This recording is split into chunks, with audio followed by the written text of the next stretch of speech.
Pessoal, Corinthians letal, Santos apático. Corinthians consegue a classificação na Neoquímica Arena diante do Santos em uma partida que teve de tudo. Teve briga, teve polêmica de arbitragem, teve ausência de craque, teve craque participando, teve lei do ex, enfim, bastante coisa pra gente comentar aqui. Vamos conferir como foi essa vitória do Corinthians na noite de hoje, com um golaço do menino Rodrigo Carro.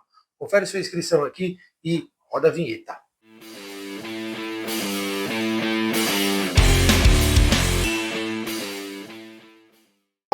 Santos e Corinthians fizeram as primeiras semifinais do Campeonato Paulista e deu Corinthians na Neoquímica Arena. Um jogo que teve bastante atrativo, né? Começou como um jogo muito pegado, as duas equipes ali se estudando muito. No primeiro tempo ali começou um jogo truncado.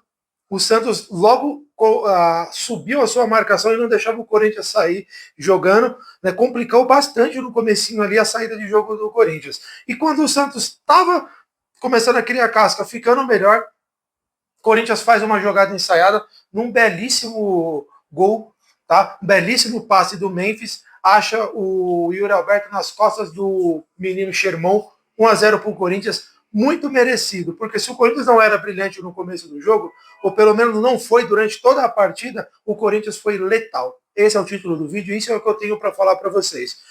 Quando o Corinthians precisou, ele foi e decidiu o jogo. Foi assim com a jogada ensaiada, a jogada muito bem treinada. Uma coisa que eu falei no outro vídeo, que o Corinthians parecia não ter convicção. Hoje, o técnico Ramon Dias, além de mexeu bem, mas me parecia estar muito convicto. Voltando ali no lance do gol, você vê que é uma jogada ensaiada, o Memphis, se não apareceu tanto para o jogo, ele deu passe decisivo para o Yuri Alberto fazer o primeiro gol. E aí, toda aquela pressão que o Corinthians iria ter, né, da pressão do jogo de Libertadores, da pressão da própria torcida estando ali com eles, cara, não teve. O Corinthians colocou a bola no chão e começou a jogar, né?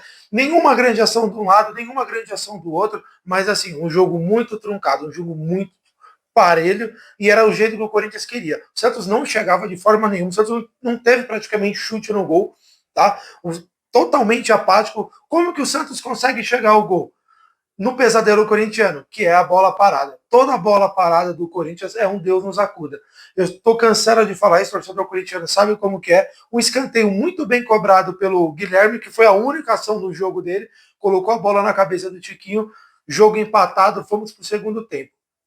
No finalzinho do primeiro tempo ainda parecia que o Santos ia complicar aquela situação ali para o Corinthians. Começou o segundo tempo, de novo, o Santos bem armado no comecinho do jogo. E mais uma vez, quando o Santos está melhor, começava a se desenhar melhor no jogo, o Corinthians vai lá e consegue um belíssimo gol. Por que o Corinthians consegue? Não é só que o Corinthians consegue. O Corinthians tem bons jogadores, né? Os três melhores do Corinthians hoje estavam bem.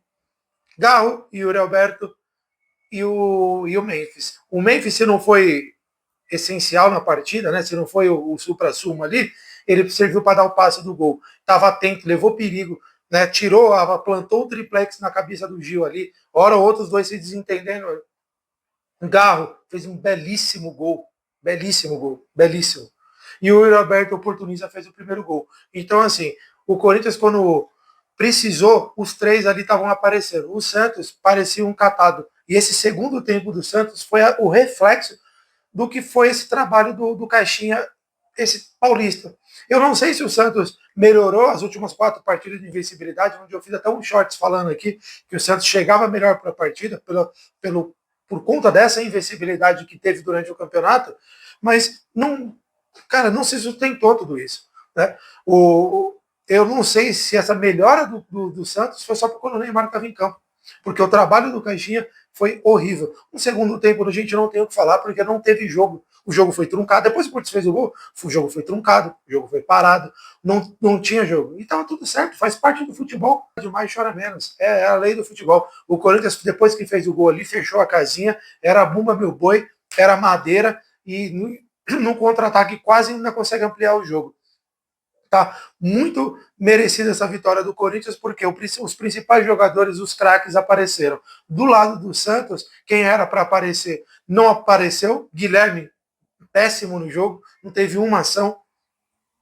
O Caixinha, que poderia colocar os melhores dele em campo, Eu não sei como o que ele pensa quando ele coloca, desculpa, o Léo Godoy, bizonha a atuação do Léo Godoy. Esse trabalho dele, Tassiano em campo, não justifica, não justifica. Né? Ele fez algumas mudanças ali durante o primeiro tempo que o time começou a encaixar, mas assim, é sempre uma esperança que vai acontecer algo e não acontece. Corinthians letal, matou o jogo, está na final muito merecido. Vamos às polêmicas do jogo? A primeira polêmica do jogo ali, a falta do Zé Ivaldo. A falta do Zé Ivaldo foi para amarelo. Né? O juiz, primeiramente, ele deu amarelo. E ali, pessoal, ali é uma jogada totalmente interpretativa. Tá? Ele poderia ter interpretado para o amarelo como ele interpretou, só que ele poderia também ter dado o vermelho, porque o Zé Ivaldo, a ação dele, ele vem de longe, já para dar no meio do Yuri Alberto. Tá? É uma jogada até certo ponto maldosa. Qual que é a minha opinião? Qual que é a opinião aqui do Numerado FC? A opinião do Numerado FC é a mesma do jogo contra o Mirassol. O Carrilho era para ter sido expulso e o Zé Ivaldo também era para ter sido expulso. É isso. O que o Gil cobrou é a mesma coisa que eu tenho a leitura aqui de fazer essa cobrança. Precisa ter critério. O Carrilho deu um carrinho por trás no jogador de Mirassol. Ele não tiveram o peito para expulsar ele. O Zé Ivaldo, ele deu uma entrada muito forte, eu concordo. Deveria ter sido expulso porque ele não foi para jogar. Ele simplesmente foi para terminar a jogada. E outro, o Yuri Alberto não ia conseguir fazer nada. Então, assim, falta critério, tá? Zé Ivaldo não deu para entender. Para mim, tava fazendo uma ótima partida. Tava ganhando as disputas, tava dando passe, quebrando a linha, desligou um fiozinho ali nele, ele vai lá e senta a madeira no Yuri Alberto. E aí pôs tudo a perder mesmo no segundo tempo. Essa postura, esse Santos desencontrado, esse Santos totalmente perdido, né, parece ser o retrato desse Santos de caixinha. Quando não teve seu principal jogador, que até então era a esperança de dias melhores para o Santos, na partida mais importante do ano ele não jogou. Eu não estou lá no dia a dia do clube, eu não sei o que aconteceu. Alguns falam que é uma lesão, foi uma lesão leve, que poderia se agravar se ele jogasse, e aí poderia perder a convocação. Outros falam que não dava para tem que ir com calma, eu não sei, eu não sou médico, eu não estou lá, então não dá para criticar. Fato é, a principal partida do clube esse ano era aonde a gente precisava do nosso melhor, o maior ídolo, melhor jogador, e ele não esteve em campo. E aí mostrou toda a fragilidade de um Santos que parecia um catado em campo. Teve certos momentos ali no segundo tempo que parecia um catado. Tá? A desorganização era muito grande, e por mais que o Corinthians não foi brilhante durante todo esse tempo, o time do Corinthians mereceu a classificação, porque foi um time que soube jogar uma semifinal, soube usar o que tem de melhor para matar o jogo. Parabéns ao Corinthians, parabéns torcida corintiana, seu time está na final com muito mérito, tá? No Campeonato Paulista é uma coisa, no Campeonato Libertadores é outra. O Corinthians tem mérito de estar na final.